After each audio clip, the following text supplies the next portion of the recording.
Hey guys, and welcome back to another Abiotic Factor video.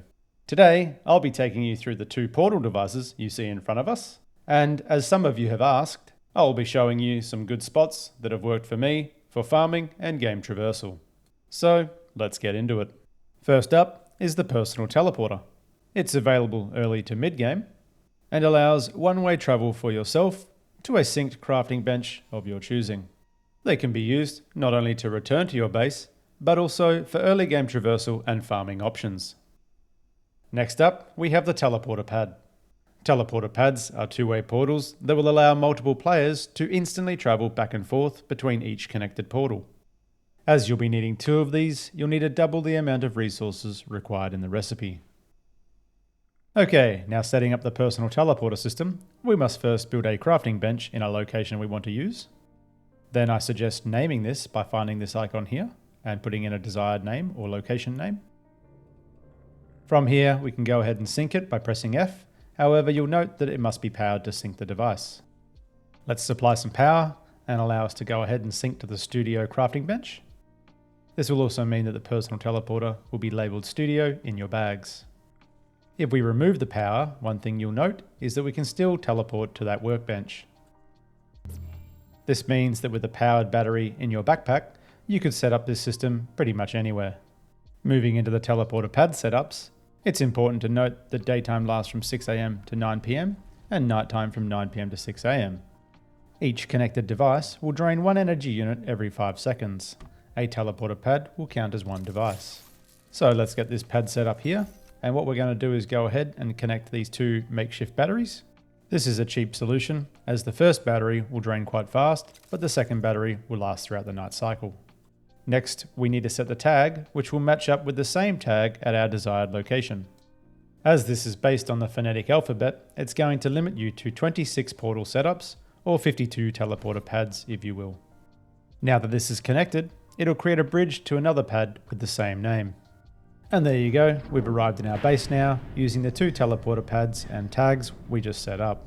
So that's how teleporter pads work, pretty straightforward. As another tip, you can go ahead and grab a paintbrush and you can paint teleporter pads, any colour that you would like. Right click removes the paint, left click applies it. Okay, moving on, it's time for me to show you where I put all of our portals and what's worked for me for game traversal, as well as farming materials.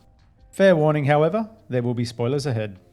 First up, with the exploration portal, whenever I'm not using the other end for exploring a new area or to get around, I generally will leave this in the Dusk reactor for farming plutonic materials.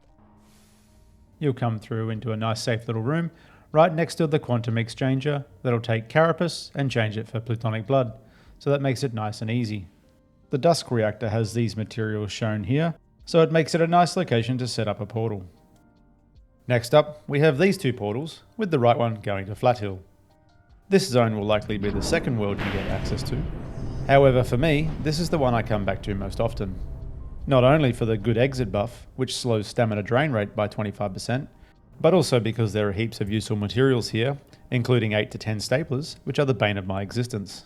Later in the game, you can freely explore this without worry. Eat this, loser. Next up is the train. This is another great spot to get a portal going, so you can come here and farm many different items, such as fire extinguishers, steel cable, hoses, screws, chain, and even rebar, among other items. This is another location I found myself coming back to quite often. Another spot I set up at was the Cloud Reactor. This location served well more for traversal, but also to collect the green waste to refill the skink weapon, and as a fast travel point to the other reactor areas. Another location that was useful was the Gale Reactor. If you've been here, you'll know there's lots to explore, but it also gets pretty intense. So having easy, fast travel for the group was nice. Next up, we have power services. This location was great because there are many different pathways you can take to different areas within the game.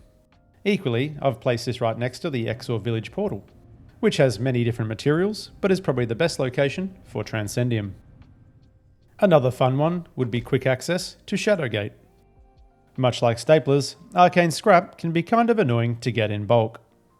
I found this outdoor area here, whilst having other materials, quite a good spot to farm arcane scrap. For convenience, I also set one up at the Mist Reactor. This was good for traversal, but mostly to terminate the airborne Spores weather event. Equally, the same could be said for the Night Realm. I set one up here for easy access to this location, and to make it easy to terminate the BlackFog weather event. Sitting on the throne does this. Next we have a portal to the Praetorium zone for endgame traversal. This zone also has lots of materials such as ammos, which can be quite handy to go and farm. And if you're looking for a rooftop party, then set yourself up some fast travel to Rise. This location has plenty of useful materials for crafting, including liquid crystal, refined carbon, and antiverse gems. A very handy location indeed. There is also a portal to Fragments for endgame traversal, and I've also found this zone useful for farming frozen essence. And lastly, we have a portal to Space Queen for when you're craving video games within your video games. This location has some very important materials that are required for endgame crafting. I also have some personal teleporter setups that you might like, as these locations have been handy to be able to jump back and forth to. Okay, that's it for how teleporters work, as well as all the good spots that have worked for me.